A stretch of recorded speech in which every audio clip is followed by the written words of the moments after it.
We have Rick White of the Canadian Canola Growers Association joining us here on Real Agriculture. We're at Crop Connect in Winnipeg. And Rick, the Trans-Pacific Partnership, all 12 countries, including Canada, have now signed the TPP.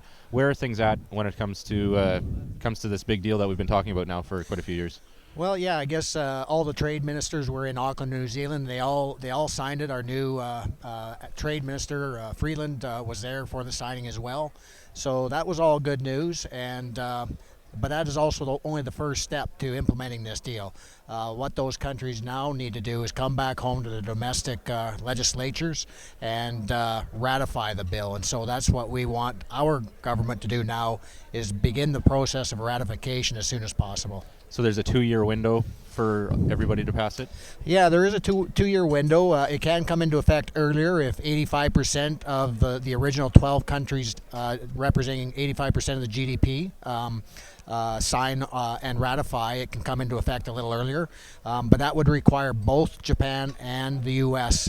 They are absolutely necessary to get this deal done and implemented. So that's important. So right now, the big question kind of hanging over all of this is, can the U.S. and Japan too, but with the U.S. election cycle where it's at right now, can the U.S. move it ahead? Well, by signing it, that's certainly their intent.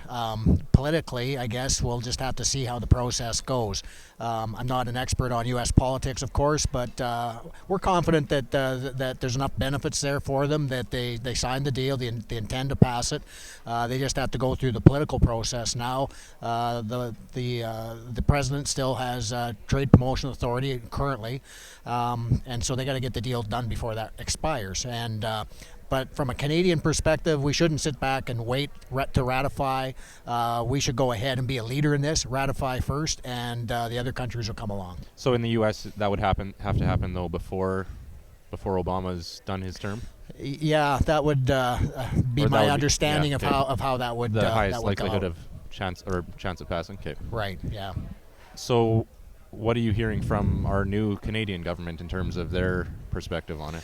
Well, their perspective was they're very clear in saying that by signing it, in no way did that mean that they were suggesting that it be ratified, because they are committed to open dialogue with Canadians. They're consulting heavily right now and running around trying to understand what the public's reaction to this is and stakeholder reaction is to this before committing to ratification.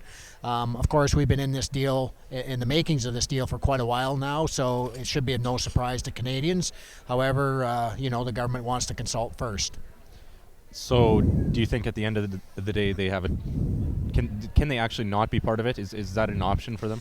Well, from our perspective, from a canola perspective, it's not an option for us. There's too much at stake here. There's too much of a positive benefit for Canadian farmers, the Canadian canola industry as a whole, to not be part of this deal. There is no status quo. If we're not part of this deal and this deal goes forward without us, we will be at a competitive disadvantage quickly into that region where some of our best markets are. And our competitors are part of this agreement too, and we can't be on the outside looking in, or else we will get hurt over time. Okay, so just to recap, it's Japan, some of the key markets in Asia that canola could go into? Yes, Japan's the key one. Vietnam's another key one for us as well. But the key in this is there's other countries already in that Pacific Rim that are wanting to come in already. And so this is a trade deal that if you're one of the original 12, then you get to determine the terms of entry of some of these other countries on the outside looking in. It doesn't get any better than this. Canada needs to be in now. Coming in later, there'll be a cost to that. All right. Thanks for your time. Thanks for joining us, Rick. Oh, you're very welcome. Awesome.